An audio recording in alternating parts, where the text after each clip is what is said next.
Maybe you're in a season where you feel stuck or you're considering a rebrand for your business. We're going to be diving into that in this video. If you've been following me the last couple weeks, you've seen me sharing my journey about rebranding my business.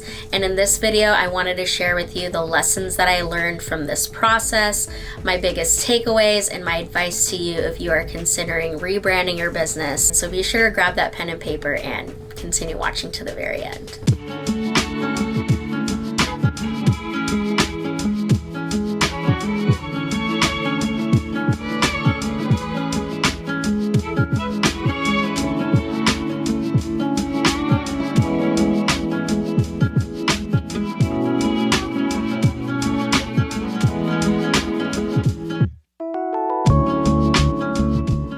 Before we dive in, be sure to join the community.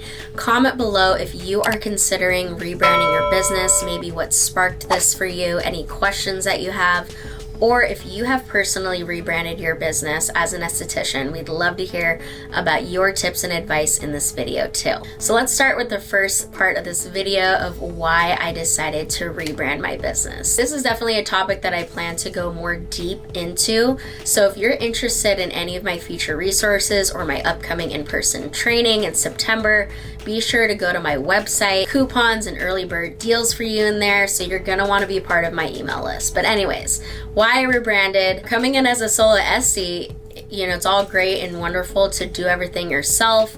And I've shared with you and you've seen my branding throughout all these years that I've been sharing with you my journey. And it's totally good and awesome to start out that way, okay? I started with what I had. And now that I have money to reinvest into this and I want to reach a higher paying clientele and I want to expand into a bigger space and I see this brand reaching further heights and hiring more people and creating products and just doing all these things, I just needed to envision a logo and a look that was going to scream luxury, that was going to scream high value. For you, that's the question you have to ask yourself. Are you trying to just stay a solo esthetician, work for yourself, and attract a certain amount of clientele or a certain type of clientele? I don't want you to feel like just because you see everybody else doing it or me doing it, that you have to do it.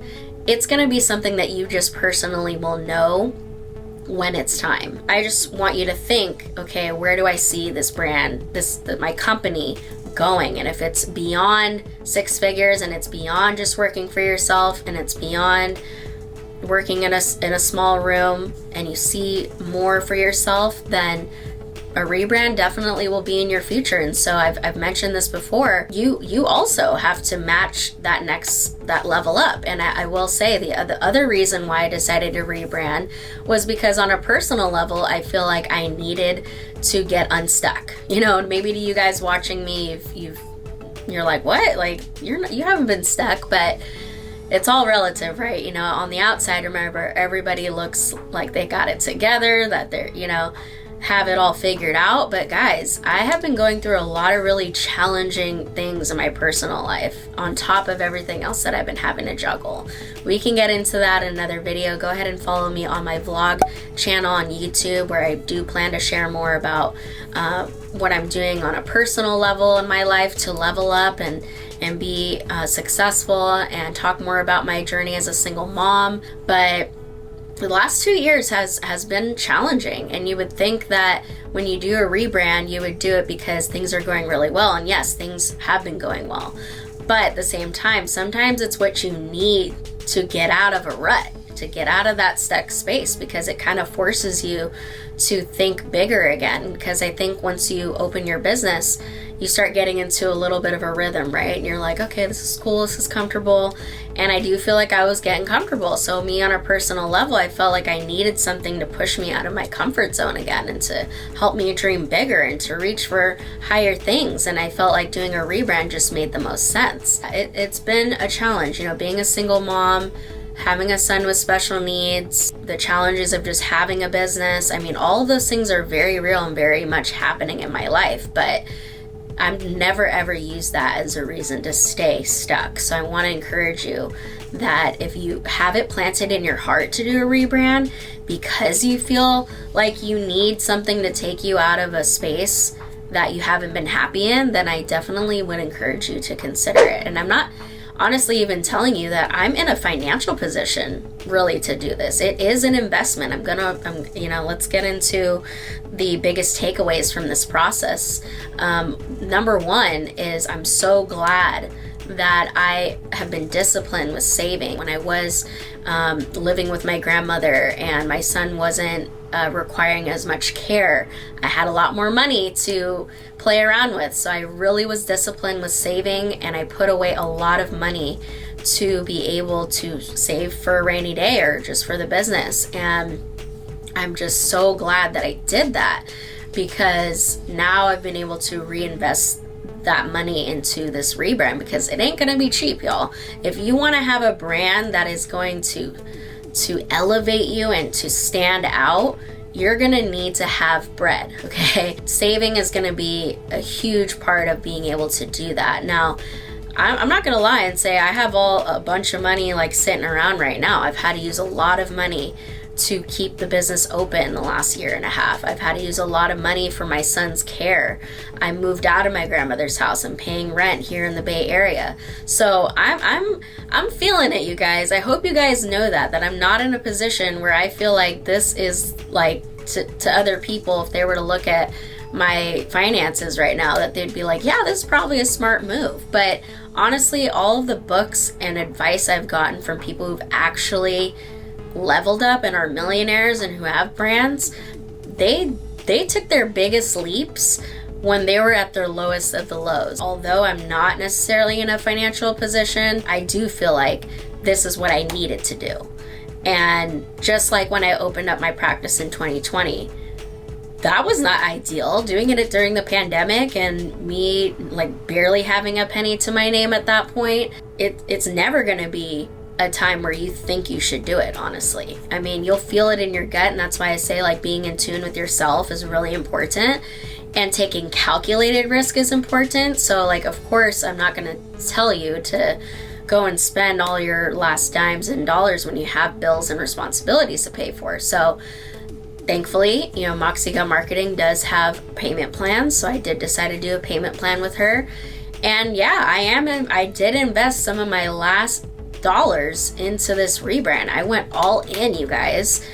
It's a never-ending journey of that. I hope you know that. I think a lot of you guys maybe look at me and say, oh, she's got it all figured out, she's got all this money, da da da da.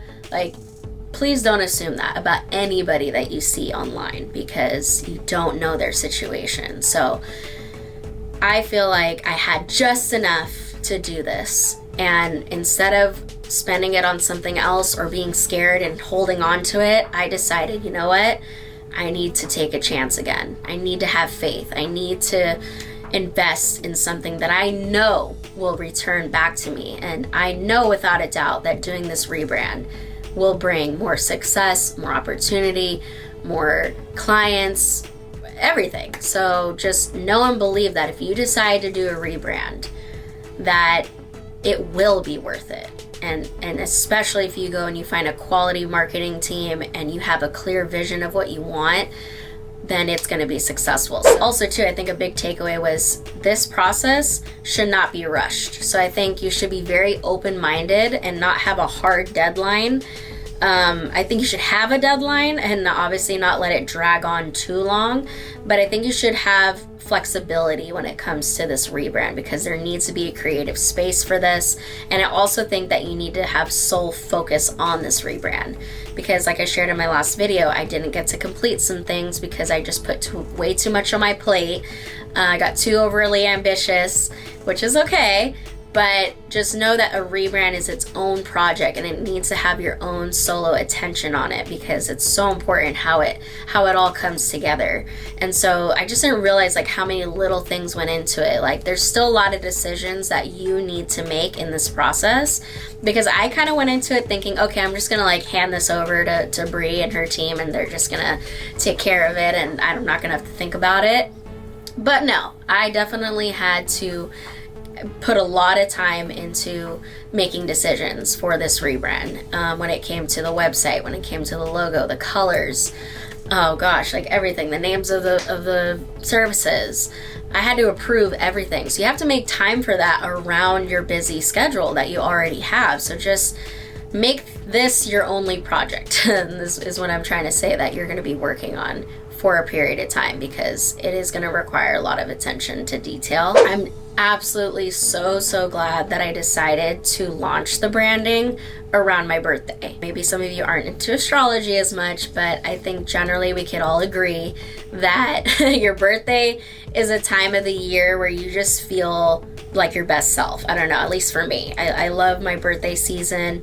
I feel like that's weirdly when I make the most money, when I feel like I look the best, I feel the best. Whether it's your birthday or some other occasion, or maybe another time of the year for you that you feel the most excited and you feel good, then I highly suggest doing it around that time, because you want to feel excited and good when you're rebranding and when you're launching this. And I'm so glad that I did a brand reveal event or dinner, whatever it is that you decide you want to do. And I will in my course dive deeper into more of like how to plan this and the agenda and the logistics behind having a grand opening or a brand reveal, because there's a lot that goes into it. But I'm so glad that I did it, because it just brought it to life. Like, to get our logo printed on cookies and to share our new menus with our VIP clients, and to just like have a videographer there and capture those moments and have it printed on a sign. Like, it just felt so special to reveal the branding first to our closest friends and family and clients before revealing it to the public. And then I mentioned to you in a couple videos ago that you should definitely be making content as much as possible. I wish I made more content. I definitely made enough, but I feel like I wish I would have made more content to capture as much as I could of the dinner. I highly recommend having a videographer and a photographer if you can make it happen. If you can't afford a professional, then assign somebody the duty of taking pictures and video during your event. I also want you to make sure you're not doing this alone. This is the start of you learning how to ask for help and learning to assign things to people that might do it better than you. And as much as I was good at branding my own company for 5 years now, almost 5 years, hiring another person to do it was such a good move, because they're trained and professionals at this. I'm not. Most of you guys aren't. So it's time, when you will reach a point in your business where it's time to delegate to somebody with more skills and time and creativity to execute whatever it is that you want to do. Do you think the big brands out there are doing it like one person is doing all the work and thinking of all the things and designing everything and shipping everything? And no way. There's no way. So you'll reach a certain point in your business where you're like, I can do this, but to grow even further, you have to outsource. So this is going to be the start of you learning to delegate and to trust others and give them responsibilities that maybe you've been kind of like holding on to too much. And I know I'm guilty of that as well. I can be a little controlling. I like things a certain way. And this was definitely a growing experience for me to just let go and to just trust. I'm going to add this clip in really randomly, because this always happens when I'm done recording. I'm like, frick, I forgot to say this, I forgot to say that. So again, if I forget anything else, I'll comment below. But I think another takeaway for me with this rebrand is I didn't realize how much energy it was going to take. I think I mentioned to you guys in my preparation video for the branding event that you're going to be challenged in a lot of ways, physically, mentally, spiritually, emotionally, through this process.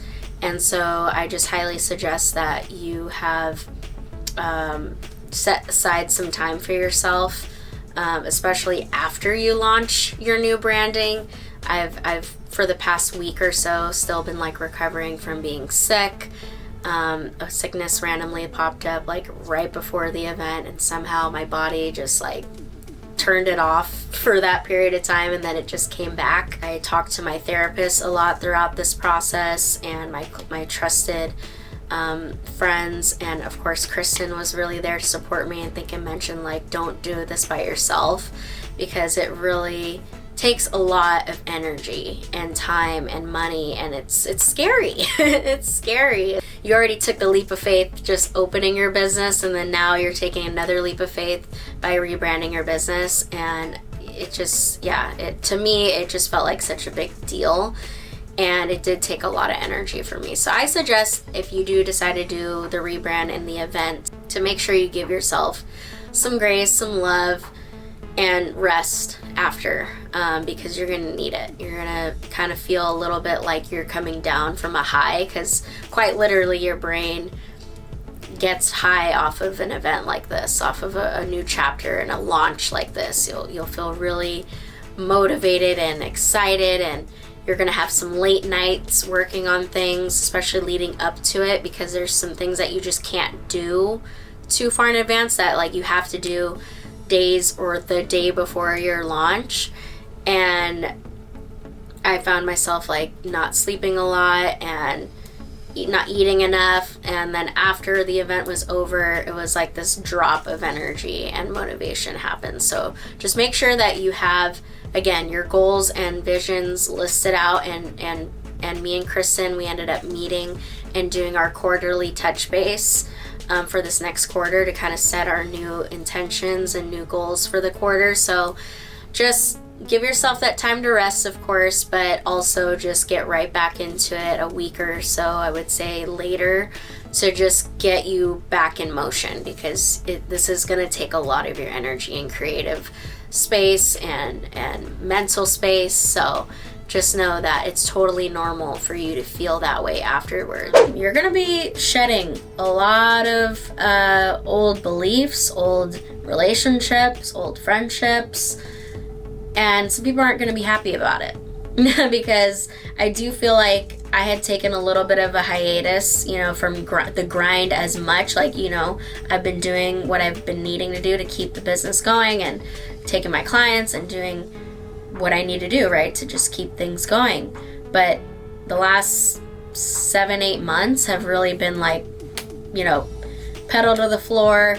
We're grinding, we're hustling again, we're dreaming big again. I'm honing down on all, modifying my routines in my life, really being careful and picky about what environments I'm putting myself in, people I'm around. And so there's been some upset people, for sure. Even though there's so much love and support during this time, you can expect to ruffle some feathers as well when you start to level up and rebrand and want better for yourself and focus again, and not let things distract you as much. And that's going to be a big tough part of this process as well. You might not think about it that way, but if you're anything like me, or see your business going where you want it to go, you're gonna see a lot of that happening, where a lot of your previous relationships, environments, habits will all start to slough off, and you're gonna be a new version of yourself. This should be a new branding for you. It is going to be a new brand, a new version of you, in a sense. So again, follow me on the vlog channel. I'm going to be getting more into all that kind of stuff, but I just wanted to keep it real with y'all in this video, because it's a journey, and I don't think a lot of people talk about it too much. I think a lot of people online make it seem like very glamorous and easy, and that everybody's supportive and everybody's going to be cheering you on. Like, that's not always the case. It's not always the case. Even though I have a lot of followers and a lot of love and support from a majority of people, there's definitely still going to be some people that aren't going to be happy for you. And so you need to do this regardless of how anybody else views it. I really got very clear in this process, like, who really supports me. And I just want to thank you from the bottom of my heart. If you've made it to this part of the video, comment below what your biggest takeaway was from this video. I would love to hear that. Please stay in touch with me. Keep interacting with me, liking my videos, subscribe to my channel, share them with people that you feel would benefit them. And I love you so much. I'm so excited, and I cannot wait to see what's next. Love you.